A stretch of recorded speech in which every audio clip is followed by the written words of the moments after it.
In this video, we're going to be looking at pulmonary function tests and spirometry. We're going to be looking at the different lung capacities, the different lung volumes, and how we can use this to diagnose different disorders. Now, spirometry is a measurement of how quickly you can move air into and out of your lungs. We use a device called a spirometer, which helps to measure lung volumes and capacities. And this can allow us to differentiate between lung disorders such as obstructive lung disorders and restrictive lung disorders. Obstructive lung disorders consisting of, for example, COPD or chronic obstructive pulmonary disease, asthma, emphysema. We'll be going over these various disorders in the upcoming videos. But first we're going to look at a spirogram, which you see here, and we're going to look at the lung volumes that are shown in the spirogram as well as lung capacities. The lung volumes can be divided into 4 non-overlapping volumes that give the total lung capacity here. We're going to look at tidal volume, we're going to look at inspiratory reserve volume, expiratory reserve volume, and residual volume.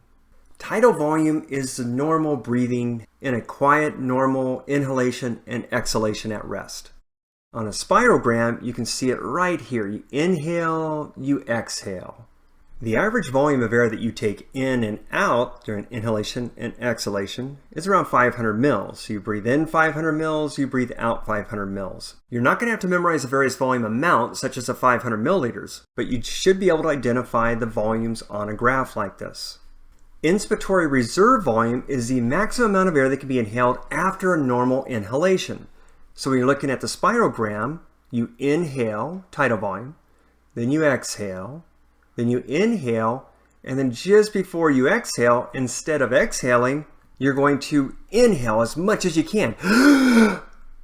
That's your inspiratory reserve volume. It's the amount of air that you can inhale above the normal tidal volume. The average is around 3,100 milliliters. Again, you don't need to memorize that number. This is just giving you the averages. But you should be able to identify this on a spirogram.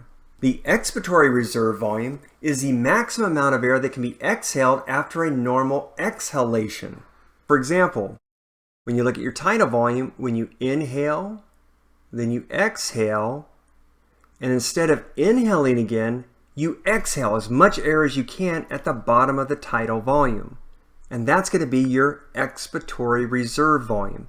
Now on the spirogram, they're showing it here that you're just exhaling from a maximum inhalation all the way down, and that's going to give you, from the tidal volume down, as much air as you can exhale after the tidal volume, that's your expiratory reserve volume. Average around 1,200 milliliters.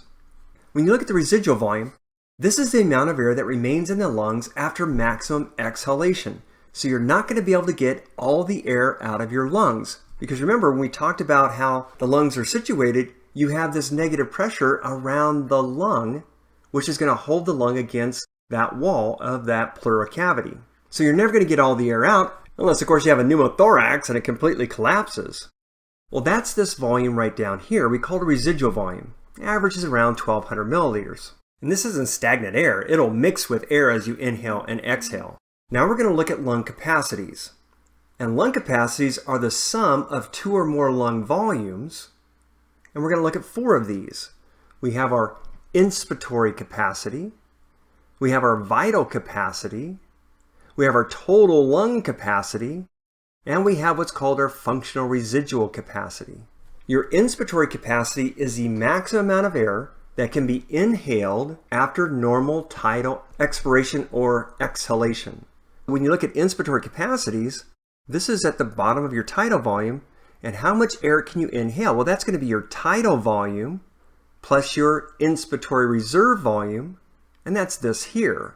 Now, I'm not going to ask you at our test or exam to write this equation out showing inspiratory capacity, but you should be able to identify this on the spirogram.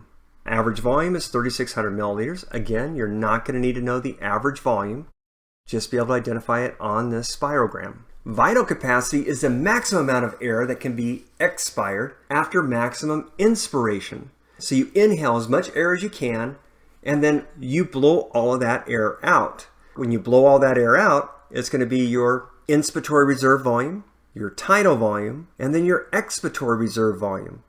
And we call these 3 volumes added together your vital capacity, which is around 4,800 milliliters.